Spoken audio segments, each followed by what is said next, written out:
حسین کی طرف سے کس شہزادے نے ڈھول بجائے؟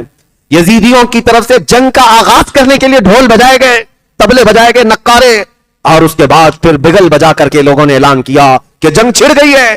حیرت ہوتی ہے ان ظالم کتوں پر کہ رسول اللہ کے خاندان کے 3 دن کے بھوکے اور پیاسے شہزادوں سے لڑنے کے لیے 22,000 کے نامردوں کی فوج جمع کر لی اور جنگ کا اعلان کرتے ہو۔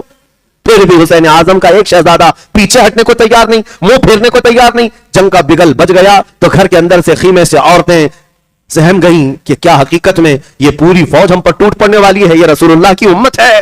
امام علی مقام نے کہا صبر صبر۔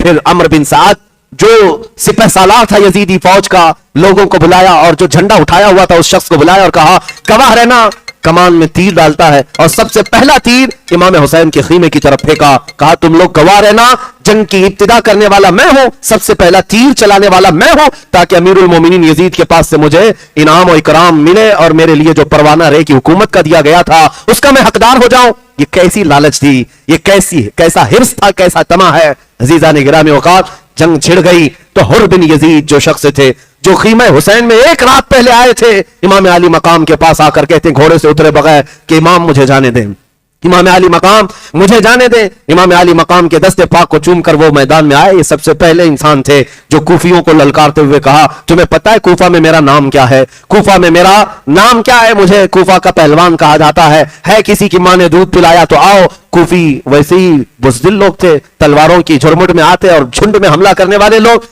یہ حر بن یزید کے پاس کوئی آنے کو تیار نہیں تھا۔ عمرو بن سعد بڑے بڑے لوگوں کا نام لے کر دھکا دے کر بھیجا کرتا تھا کہ جاؤ اس کے مقابل میں، جاؤ اس کے مقابل میں۔ حر بن یزید کا حال یہ تھا بپھرا ہوا جیسے انسان ہو اور جو قریب آئے گاجر مولی کی طرح اسے کاٹ کر ٹکڑے کر دے۔ ایک ہی حر بن یزید ہے، تقریباً کچھ گھنٹوں میں 120 لاشیں گرا چکا تھا۔ وہ کس کی لاشیں تھی؟ حر بن یزید نے یزیدیوں کے خیمے کے اندر ایسی کھلبلی مچا دی تھی۔ میں اکثر یہ کہا کرتا ہوں ایک دن خیمہ حسین میں آنے والے حر بن یزید کی طاقت کا حال یہ ہے وہ چند گھنٹوں میں 120 یزیدیوں کے پسینے نکال دے، بلکہ ان کے خون کو زمین پر بہا کر کے دنیا کو یہ بتا دے ایک دن سے اگر دامن سے وابستہ ہو جائے تو طاقت کا یہ حال ہے، تو پھر رسول اللہ کے خاندان میں حسین کی گود میں پلے ہوئے شہزادوں کی طاقت کا حال کیا ہوگا۔ اسی لیے میرے عزیزو، حر بن یزید کو کئی جتھے مل کر کے حملہ کر کے حر بن یزید کو شہید کرتے ہیں۔